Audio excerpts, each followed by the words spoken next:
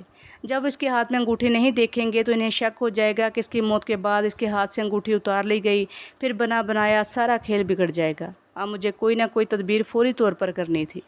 روپا چندراوتی کے جانے کے لیے اٹھ کھڑی ہوئی تو میں بھی اسے رخصت کرنے کے لیے اٹھ کھڑا ہوا۔ وہ چند لمحوں کے بعد کمرے سے نکل گئی۔ میں جلد ہی پونم کے کاٹیج پہنچ کر پونم کے ہاتھ میں انگوٹھی پہنا دینا چاہتا تھا۔ میں جلد ہی وہاں پہنچ گیا اور اپنی گاڑی اس کاٹیج سے قدرے دور کھڑی کر دی۔ اس وقت رات کا اندھیرا تھا۔ اس اندھیرے کا فائدہ اٹھاتے ہوئے میں دبے پاؤں اور بڑے محتاط انداز سے آگے بڑھا۔ میں اپنے دشمن کو دھوکہ دینے کے لیے اپنی گاڑی میں نہیں آیا تھا، میں گاڑی چرا کے پہنچا تھا، کیونکہ ٹیکسی میں آنے سے اس ڈرائیور کا بدمعاشوں کے لیے گواہ بن جانا ممکن تھا۔ مجھے ان بدمعاشوں کا بھی خیال آ رہا تھا جو جزیرے پر رہ گئے تھے، وہ وہاں سے واپس آئے کہ نہیں اس کی کوئی اطلاع نہیں تھی۔ پھر مجھے اس بات کا علم بھی نہیں تھا کہ پونم کی لاش کاٹیج میں موجود ہے یا نہیں۔ میں نے کاٹیج کے پاس پہنچ کر یہ اطمینان کیا کہ وہاں کوئی بدمعاش موجود ہے یا نہیں۔ ویسے اس کا دور دور تک کوئی امکان نہیں تھا، پھر بھی میں نے پھونک پھونک کر قدم رکھا۔ جب میں نے بیرونی دروازہ کھولا تو گوشت جلنے کی کراہت انگیز بو نے میرا استقبال کیا۔ کمرہ بند ہونے کی وجہ سے اس بو کی تیزی ابھی تک برقرار تھی۔ مجھے بڑے زور کی اکائی آئی۔ میں اس کمرے کی طرف تیزی سے بڑھ گیا جس میں پونم کی لاش تھی۔ میری آنکھیں چونکہ اندھیرے میں دیکھنے کی عادی ہو چکی تھی، اس لیے مجھے پونم کی لاش نظر آ گئی۔ میرا یہ خیال غلط ثابت ہوا تھا کہ وہاں پونم کی روح موجود ہوگی۔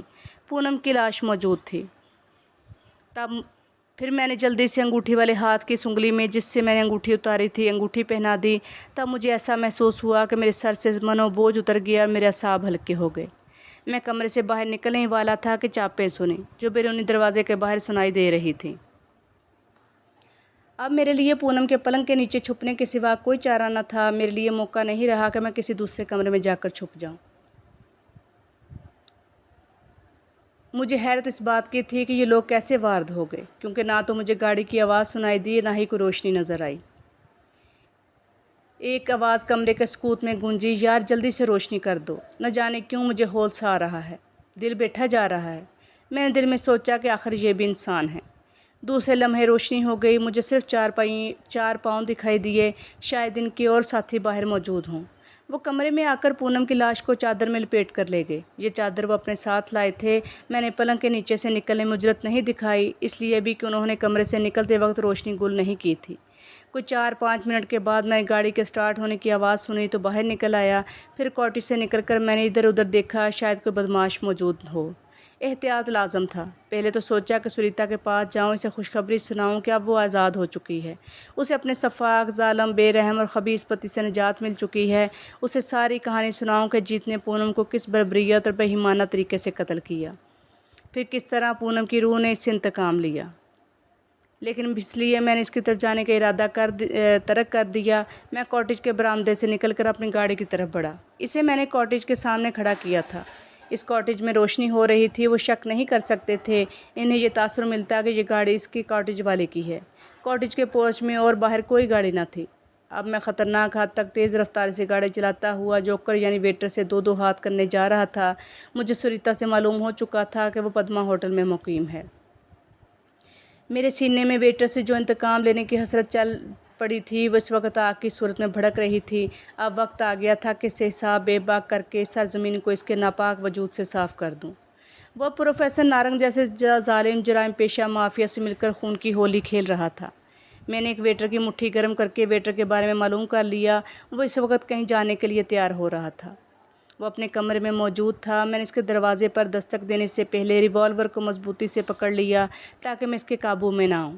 دستک دینے پر چند لمحوں کے بعد دروازہ کھلا۔ مجھے دیکھ کر وہ بھونچ کا ہو گیا اور اسے جیسے یقین نہ آیا۔ اس سے پہلے کہ وہ سنبھلتا اور کچھ کہتا، میں نے اس لمحے سے فائدہ اٹھا کر ریوالور کے دستے سے ضرب لگائی اور اس کے پیٹ پر لات رسید کی تو وہ اپنا توازن قائم نہ رکھ سکا، کمرے کے وسط میں گرا۔ میں نے اندر داخل ہو کر دروازہ بند کیا۔ اس کی پیشانی پر ایک گھومر نکل آیا۔ جب وہ کراہتا ہوا سنبھل کر اٹھ کھڑا ہوا تو پیٹ پکڑے ہوئے تھا۔ لات زوردار لگی تھی۔ میں نے تحکمانہ لہجے میں کہا، دیوار کی طرف گھوم جاؤ۔ کیوں؟ اس نے میری آنکھوں میں آنکھیں ڈال کر بے خوفی سے پوچھا۔ کیا میں تمہارے باپ کا نوکر ہوں جو حکم دے رہے ہو؟ خبیث کی اولاد، میں نے دھاڑتے ہوئے کہا، میں جو کہہ رہا ہوں اس پر سیدھی طرح سے عمل کرو، زیادہ اکڑ دکھانے کی ضرورت نہیں۔ اس جیسے سخت جانسور کو بیہوش کرنے کے لیے ایک ضرب ناکافی تھی۔ میں نے اسے سنبھلنے کا موقع نہیں دیا۔ میں نے اس کی کھوپڑی کی پشت پر 2 زبردست ضربیں ریوالور کے بٹ سے لگائیں۔ اب وہ پوری طرح بے ہوش ہو کر فرش پر بکھر چکا تھا۔ پھر میں نے اس کے کمرے کی تلاشی لینا شروع کیا۔ اس کی میز کی دراز میں میرا محبوب ترین دیرینہ ساتھی میرا ریوالور موجود تھا۔ میں نے اسے اٹھا کر پہلے تو رومال سے صاف کیا، پھر اسے اپنی جیب میں رکھ لیا۔ وہ چونکہ کسی سور کی طرح سخت جان تھا، اس لیے مجھے زیادہ دیر تک بے ہوش نہیں رہنا پڑا۔ اس نے کراہتے ہوئے آنکھیں کھول دیں۔ اس نے ادھر ادھر دیکھا، پھر میری طرف دیکھا، پھر اس نے بے جان سے لہجے میں پوچھا، تم کس لیے آئے ہو؟ تم کیا چاہتے ہو؟ میں تمہارے سر کی درگت بنانا چاہتا ہوں۔ اس نے درمیان میں کہا، تم میری کھوپڑی کے دشمن کیوں ہو رہے ہو؟ یہ تم اچھا نہیں کرو گے۔ تم نے کلب میں میرے ساتھ جو حرکت کی، جانتے ہو اس کی سزا کیا ہے؟ میں نے اس کی کمر پر لات مار کر کہا، تو تم اس روز کا بدلہ لینے آئے ہو۔ اس نے اٹھنے کی کوشش کی تو میں نے اس کے منہ پر ایک زوردار لات رسید کی۔ تم نے میرے ساتھ جو حرکت کی، اس کی سزا موت ہے۔ اس سے پہلے کہ وہ میری بات کا جواب دیتا، میں نے پھر اس کی کھوپڑی بجا دی۔ وہ بے ہوش ہو کر ساکت و جامد ہو گیا۔ تھوڑی دیر تک اس پر بے ہوشی طاری رہی۔ جب اس سے ہوش آیا تو اس نے کہا، تم مجھے مارنا چاہتے ہو تو مار کیوں نہیں رہے؟ میں تمہیں بھی مارنے کے موڈ میں نہیں۔ میں نے کہا، میں تم پر اس صورت میں رحم کھا سکتا ہوں کہ تم میرے پارٹنر بن کر ہر اس جگہ چلو گے جہاں میں تمہیں لے جاؤں گا۔ انکار کی صورت میں تمہاری لاش اس کمرے میں سڑتی رہے گی۔ میں نے اس کی جو اچھی طرح سے مزاج پرسی کی تھی، اس نے اس کے مزاج درست کر دیے تھے اور وہ زخمی بھی ہو گیا تھا۔ اس کے لیے انکار اور میری بات نہ ماننے کی گنجائش نہ رہی۔ اب اس اندازہ ہو گیا تھا کہ میں کیا چیز ہوں۔ میں چوکنا تھا کہ کہیں وہ شرارت نہ کرے اور بدماشی پر نہ اتر آئے، لیکن وہ صدائے ہوئے جانور کی طرح رہا۔ جب وہ گاڑی کی پچھلی نشست پر بیٹھا تو میں نے اس کے سر پر پھر ضرب لگا کر بے ہوش کر دیا۔ اسے بے ہوش کرنا اشد ضروری تھا کیونکہ وہ مار آستین کی مانند تھا۔